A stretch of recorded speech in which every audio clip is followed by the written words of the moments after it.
Hi there, my name is Bo Roden, and for this video, I wanted to discuss about eyes and their connection to societal expectations.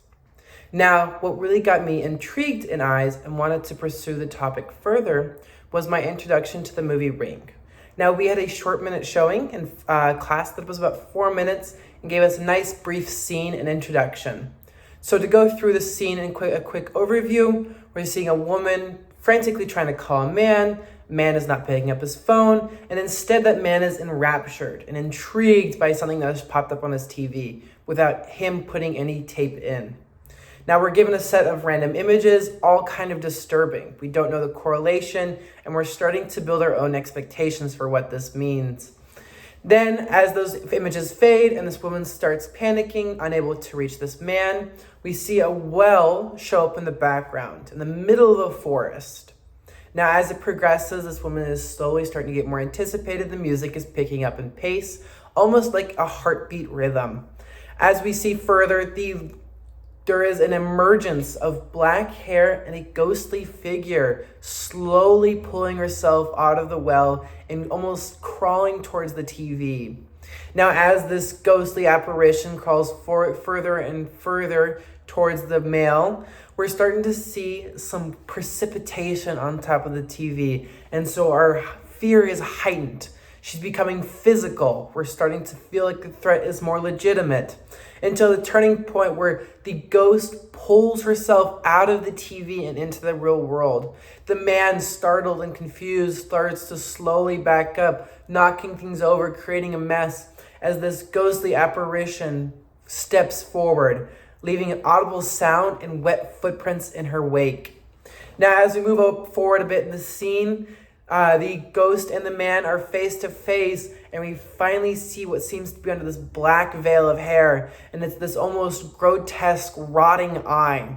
And this is really important. This is what truly intrigued me to pursue the topic further, was that the expectation for what this person was going to look like and what this character was going to act like. And that's really important and got me thinking further into how that we see that in today's society.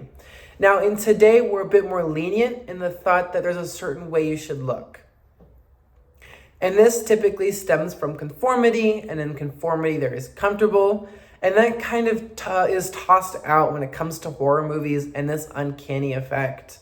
Now, throughout many genres of history and art, there's been multiple explorations of this idea of uncanny through the lens of eyes, as they are our lenses. They are a focal point. Whenever we go to a job interview, the one thing we're told is to maintain eye contact. Or you heard cheesy sayings like eyes are the windows to the soul. And in a sense, those are true. They tell us and they give us a sense of who that person's self is. We see it in investigations into nervousness, avoiding the eyes, being uncomfortable in those situationships. And it really understands and pushes the envelope in horror movies how we alter our expectations. A good artist that I truly enjoyed when finding and researching this section was Yayoi Kusama, a Japanese artist whose main focus is on eyes and utilizing them in a myriad of ways. Some really cool ones are through eye stalks, or even building full structures within her art out of eyes. Now, her inspiration typically comes from acid trips when she was younger. And I think that's really important because typically in those acid trips, we're moving beyond ourselves and we're trying to get an outside perspective in a sense. Whether that is true is still yet to be known, but it is an interesting exploration.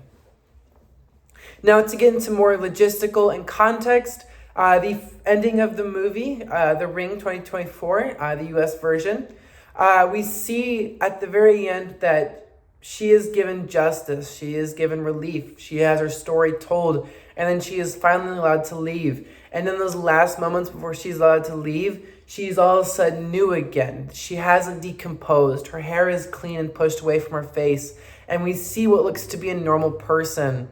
I think this is really important that the movie ended this way, as it goes to show that under all of that grime, all of that muck, and all of that expectation we didn't like, there was the expectation we did like. And I think that goes further in a lot of horror movies. There's a good one, for example, called Don't Breathe, that was filmed in 2014. And the premise of it is that these robbers are trying to break into this man's house, and this man is blind, only relying on his hearing.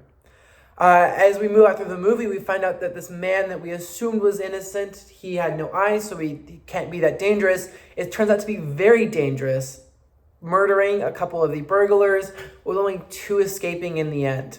And I think that's really important, how we see in more modern expectations and views of our eyes. And if we go a bit further back in historical context, we see events like the Holocaust in Europe, where people were sought out for looking a certain way, blonde hair and blue eyes. Those blue eyes were an important thing as they represented innocence and purity. And when we have those not so blue eyes, they're immediately tossed out and treated as subpar in these scenarios.